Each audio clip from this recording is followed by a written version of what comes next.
हाँ जी, collar add कर लेते कॉल ले लेंगे जी। अस्सलाम वालेकुम। जी जी जरूर। अस्सलाम वालेकुम। वालेकुम वालेकुम अस्सलाम। मैं जी साइमा बात फरमाइए। कर रही हूँ लाहौर से। जी जी मेरा साहिल साहब से सवाल है कि मेरे माइंड में क्वेश्चन आया था कि क्रिश्चियंस हैं वो चर्च में अपनी प्रेयर्स के लिए जाते हैं, हिंदू टेम्पल्स में जाते हैं, ज्यूज कहाँ पे जाते हैं अपनी इबादत के लिए? साहिल साहब मेरा से बात सुने, जी उसको उसको मैं आपको हायरार्की बताता हूँ।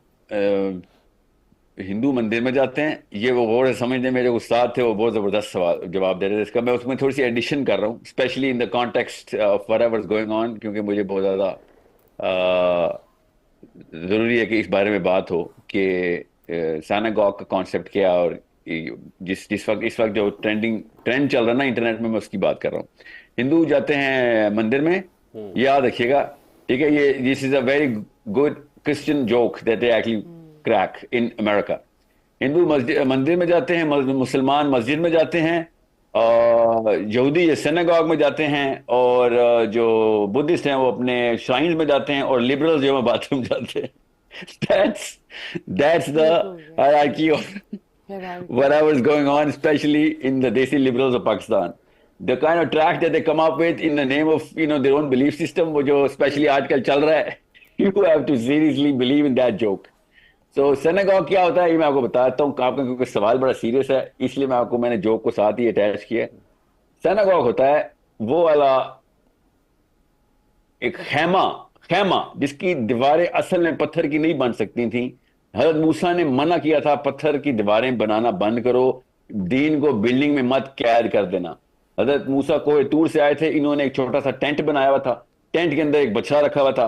हजरत मूसा ने सबसे पहले आगे टेंट को कहा कि इसको उठाओ, ये क्या किया तुमने, मेरे पीछे तुमने नया मजहब खोल लिया। इसको टैबरनेकल बोलते हैं। So he broke the tabernacle. Christian belief भी यही है। क्रिश्चियन की ओरिजिनल बिलीफ में चर्च नहीं है, क्रिश्चियन की वेटिकन बिलीफ में चर्च है। मुसलमानों की ओरिजिनल बिलीफ में क्या है? सबसे पहले ओरिजिनल बिलीफ क्या है कि आदम अलैहिस्सलाम ने सबसे आगे पहले क्या किया था? काबा बनाया था। इब्राहिम अलैहिस्सलाम ने सबसे पहले क्या किया? उस काबे की फाउंडेशन को ऊपर किया। ओके, मुसलमानों की बिलीफ काउंटर करती है इस चीज को। सो अब इनके आपका सवाल इस तरह का नहीं है, इसका जवाब मैं आपको सिंपल करके देता हूं।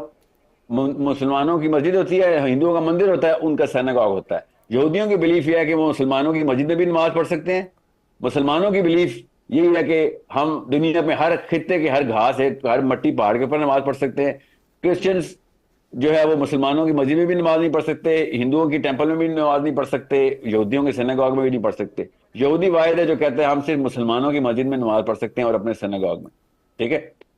सो हमारा हमारा ये कॉन्सेप्ट और स्ट्रक्चर और उनके नाम आपको पता होने चाहिए कि ये बार बार क्यों फ्लाई अराउंड कर रहे हैं। जी नेक्स्ट क्वेश्चन ले लें। अच्छा, एक बात मैं वैसे ये कहता हूँ कि बड़ी मजेदार बात की है। ये जो लिबरलिज्म जो है ना, ये वो फलसफा है जिसके अंदर पॉलिटिकल इक्वालिटी की बात होती है, और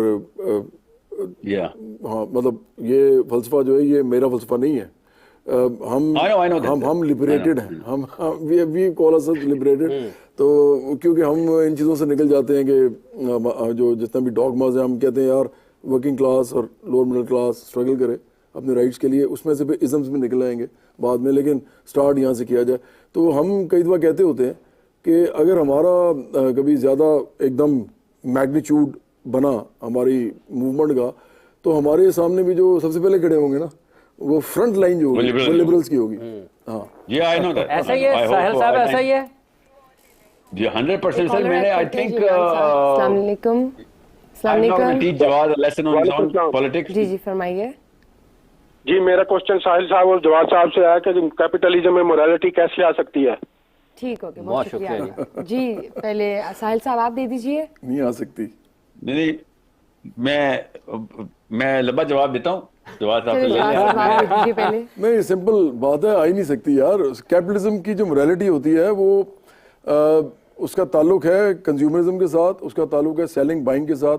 वो बेसिकली कैपिटलिज्म जो है वो चलता ही कमोडिटी के ऊपर है। कमोडिटी अगर सेलेबल है तो वो अच्छी है। वो कहते हैं ना, जो बिकता है वो अच्छा है कैपिटलिज्म के लिए। और प्रॉफिटेबिलिटी जो है वो बेसिक ड्राइव होती है कैपिटलिज्म को चलाने के लिए। ह्यूमन नीड्स नहीं होती, ह्यूमन नीड्स को पूरा करना कैपिटलिज्म उसके सामने ये हदफ ही नहीं है। तो इसलिए ये बात कहना कि कैपिटलिज्म की मोरालिटी क्या होती है, तो मैं बता देता हूँ। कैपिटलिज्म की मोरालिटी ये होती है कि जितना ज़्यादा से ज़्यादा पैसा कौन सी चीज कमा के दे सकती है वो अच्छी है। ठीक हो गया जी। साहिल साहब आप क्या कहेंगे इस हवाले से? Stole words from my own mouth, माशाल्लाह। कैपिटलिज्म की डिस्कशन मोरालिटी है नहीं, इसलिए वो इमोरल है मेरे लिए, समझ रहे? कैपिटलिज्म असल में ह्यूमन कंडीशंस के ऊपर तो प्रिवेल बसता है, feeds of of it, but does not discuss morality. और वो कहते भी ये कि हमारा काम ही नहीं भैया, आप ले लें, चर्च से ले लें, मस्जिद से ले लें, जहां से ले लें, हमें बता दीजिएगा क्या नतीजा निकला है, हम अपने बिजनेस के असूलों में डाल लेंगे जो फ्लेवर डाल सकते हैं, मगर हमारे बिजनेस के ऑब्जेक्टिव ये नहीं है कि लोग कितने मोरल हो जाएं। हमारे रिसोर्स कलेक्शन के पीछे ये कहीं से भी बिगर स्ट्रेटजी में ये नहीं था कि अच्छे अच्छे लोग बिजनेस करें। वही कहते हैं भाई आप इवल हैं या गुड एंड डजंट मैटर, ये बताएं आप कितना खरीदेंगे कितना बेचेंगे, दैट्स द गेम। तो और क्या खरीदेंगे क्या बेचेंगे, इस टाइम पे किस टाइम पे बेच रहे हैं, क्या बेच रहे हैं, you know all of the dynamics of capitalism. But that's why it is not moral, because जिस लेवल पे वो ग्रीड को ब्रू करता है वो ग्रीड इमोरल है, ये याद रखिएगा। There is no cap on that greed. और ह्यूमन ग्रीड के ऊपर कैप ना लगाने वाला हर फलसफा, हर मेथडोलॉजी, चाहे वो टेम्पोरा मतलब थोड़ी देर के लिए भी हो, कुछ सालों कुछ जनरेशन के लिए भी आए, तब भी उसके इफेक्ट्स नस्ल दर नस्ल हजारों साल चलते हैं।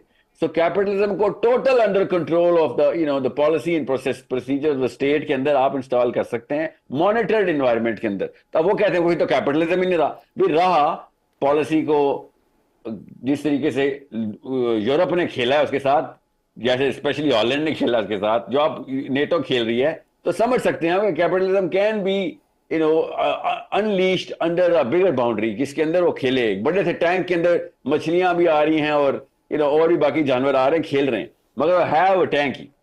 So this is the only solution. Otherwise capitalism की जो रूह है वो इंसान की नेचुरल रूह के टोटल काउंटर कर देती है, क्योंकि वो ग्रीड को ब्रू करती है और इंसान की रूह ग्रीड के ऊपर ब्रू नहीं करनी चाहिए।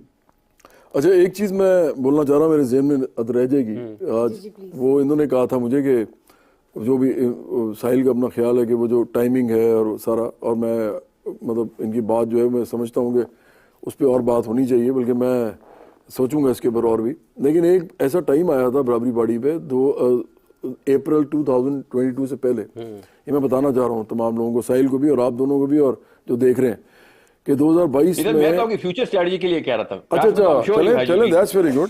लेकिन 2022 से पहले कोई तकरीबन 6-7 महीने ऐसे थे कि हमारी मेंबरशिप जो थी हज़ारों में रोज़ हो रही थी, रोज़ हज़ारों में। और पहले हमारी मेंबरशिप बड़ी मुश्किल से 100 भी टापती थी तो हम बड़े खुश होते थे, क्योंकि नई पार्टी थी, 3 पार्टीज पहले बड़ी जॉइंट्स बैठे हों। कैपिटलिज्म पूरी दुनिया में जहाँ भी चलता है वहाँ 2 पार्टी सिस्टम है आमतौर पे, तीसरी पार्टी में आना ही बड़ा मुश्किल होता था, चौथी पार्टी तो आपको पता है स्पेस बहुत ज़्यादा चाहिए। लेकिन बहरहाल हमने वो वक्त देखा है जब हज़ारों मेंबरशिप शुरू हो गई, इसलिए क्योंकि इमरान खान डिलीवर नहीं किया, Imran Khan did not deliver on his promises, तो लोगों को समझ आ गई। लेकिन हुआ क्या, वो पीडीएम ने आगे अंदर अपना एक काम कर दिया, मुसीबत डाल दी, और ना उनसे खुद कुछ हुआ, इतनी निकमी वो गवर्नमेंट थी। उससे हुआ क्या कि वो अमेरिकी साजिश, और वो सारे बयानिए झूठे थे इमरान खान के। अमेरिका ने तो हर गवर्नमेंट ही बनाई है, फिर इस तरह तो वो तो हर गवर्नमेंट के पीछे होता है, उसके बगैर थोड़ी गवर्नमेंट बन सकती है। तो लेकिन वो चूंकि कैश करना था, भुट्टो ने भी एक बार किया था, और भी लोग करते हैं मुख्तलिफ टाइम्स पे, तो वो शुरू कर दिया अमेरिकी साजिश, इम्पोर्टेड गवर्नमेंट, हकीकी आज़ादी और पता नहीं क्या किया। उसके बाद एकदम जो है ग्राफ इमरान खान को ऊपर गया, फिर वो एंटी जो फौज जो नैरेटिव था वो शुरू हो गया, और वो भी हमेशा बिकता है पाकिस्तान में, वोट को इज्जत दो भी बिका था थोड़े अरसे के लिए, इमरान खान ने उसको इंतहा पे पहुंचा दिया। तो उसके बाद जो है ना हमारा थोड़ा सा एक सेटबैक हुआ। अगर वो ना होता तो मुझे लगता है कि अगर इमरान खान को 5 साल मुकम्मल करने दिए जाते तो आप party probably would have been a bigger party, और शायद हम कंटेंडर भी होते इस मुल्क में इस वक्त। लेकिन बहरहाल वो तो अच्छा साहिल सर जी, कॉलर ऐड कर लें पहले। कॉलर है जी जी जी, अस्सलाम वालेकुम। अस्सलाम वालेकुम ma'am, I have a question to Sahil sir जी जी, दैट मरहमतुल कुबरा and World War III are same, and my next question is that how much far away we are from Marhamatul Kubra nowadays, which is our world situation.